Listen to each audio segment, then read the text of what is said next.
this is Sean. Welcome back to my channel. Please press the thumbs up button, subscribe, share, comment. I'm trying to wind down today. I got back from the range a couple hours ago. I had a training accident.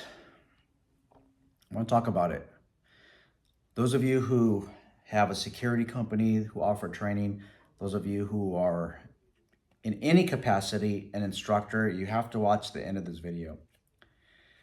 If you're a student that attends any type of course where physical activity is involved, I think you should watch this course. It's very important. I'm fine, but I want to just talk about what happened. So there was 3 stations that were all close to each other. At each station, we were throwing flashbangs in different ways. Staying up.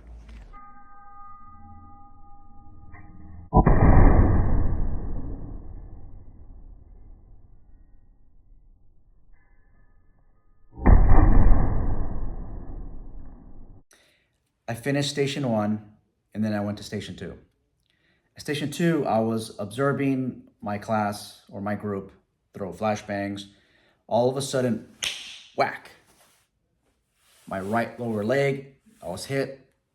The impact was hard, and I felt excruciating pain. I immediately dropped to the floor because of the pain. And I actually thought that I was hit by gunfire. At a range.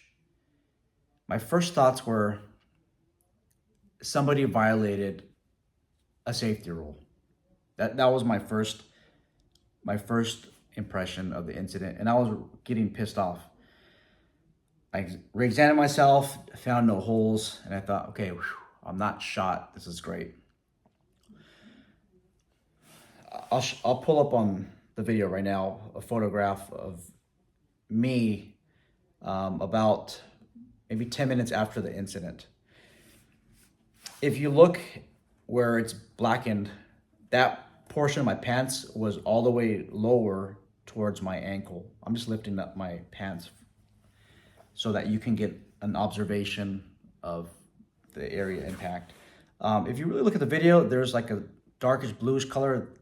I think that's where most of the impact was at. I'm not too sure what hit me. I'm thinking maybe a fuse head that came from a sting ball grenade. Station number 3 was pretty close to us, and that was all sting ball grenades, I think. I think the fuse head detached, which it's actually supposed to do, and it went airborne. There could have also been shrapnel. Whenever you throw flashbangs in training, you have to make sure that there's no shrapnel, make sure that there's no pieces of wood around. There's no pieces of any type of debris, because that shock wave will actually make these items airborne, and they can become very dangerous to you. My third theory is it may have been a bunch of sting balls that fused together because of the heat, and that maybe that's why it looked like the shape that it was. So on my pants, it looked like this black powder. I couldn't smell it at the time. I didn't know exactly what it was.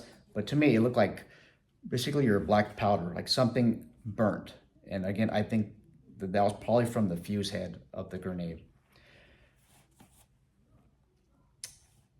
Later on, which is right now about an hour ago, I took my pants off and I smelled it. It smelled somewhere in between of rubber and also with something that's burnt, like, I don't know if you guys shot your gun and smell your gun later on. Carbon. Kind of had that carbon smell to it. So I don't know exactly what hit me, but it hit me really hard.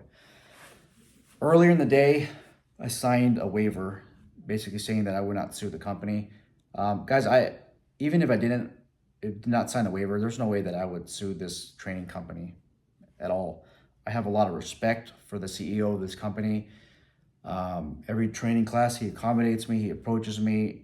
He's just one of the best guys out there. If my eye got taken out, something severe, I'm not gonna go back and sue this person. That's just the way I am. Now, I'm not saying that I'm a great person. I think I reflect most of the public. But there's always that person that's gonna go out to you and it's going to go out and take you to the cleaners. They're going to litigate this incident as much as they can. I know that you get these waivers signed, and that actually that helps a lot. But there's always that one person that will continue to push the issues. Again, I get workers' comp that I can rely on. I mean, I'm good, guys. And I even told the guy, hey, I'm great. I feel like $1 million. I'm gonna go for a run. Now, can I really? Right now, can I go for a run? Do I feel like $1 million? Probably not. I just want him to feel a lot better about the situation. You guys, these waivers are very important. These training accidents, they happen. Okay. This is the second training accident. The first training accident, I was at the LAPD Academy doing advanced training. I was shooting a frangible rounds at a steel target, and the frangible came back and hit me. It hit me right here. I had a little piece of, it looked like, to me, it was like a shrapnel piece that came from the frangible ammunition, and it drew blood. Could have been my eye. Lessons learned: fill out or have your students, if you're an instructor, a release of liability. But keep in mind that release of liability has to disclose what are the hazards. So if you are doing firearms, you have to disclose that there could be accidental discharges, there could be negligence, there could be even criminal activity. I mean, you might have somebody who's suicidal and homicidal on the range. I mean, you're gonna have to make somewhat of a blanket disclosure on the types of injuries that you can receive at the range. If you don't do that, then I don't believe that your release of liability is going to be effective. So number one, release of liability. Number two, try to have the appropriate instructor to student ratio. If you're running range, the NRA recommends, I think it's 1 to 5. So for every 5 students, you need 1 instructor. And we were running 1 and 6. But we were actually running a coach student instructor team. So I don't think 1 and 6 was even bad. If you're doing different activities, I recommend that you guys have them separate a little bit further apart. I just think that we're way too close apart, okay? Keep reiterating safety gear. For some reason, again, guys, I have this heightened sense when something actually happens or about to happen, I get this weird feeling, which is my sixth sense, and I know that's based on something. But something told me, double down on your eye protection and your hearing protection.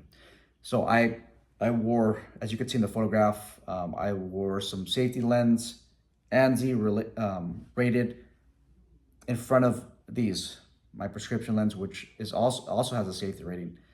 And then I doubled up on my ear protection. I wore the foamies that go in the ear, and then the hearing protection, the electronic hearing protection. I had the Liberators too on. I wore my vest, my tactical vest, just in case something happens, and then I wore boots. I'm starting to think that maybe if I had higher boots, that it would absorb the impact. Maybe it would actually hit the cushiony part of my boot and maybe deflected some of that energy. That's also important. Okay, make sure that you have these safety officers that are roaming around if you're doing multiple activities. And that's really it, guys. I feel a lot better. I've never been hit with a sting ball before, so I don't know if it was a sting ball or if it was the fuse or it was some other shrapnel. I know that I get a lot of people in the military that watch my channel.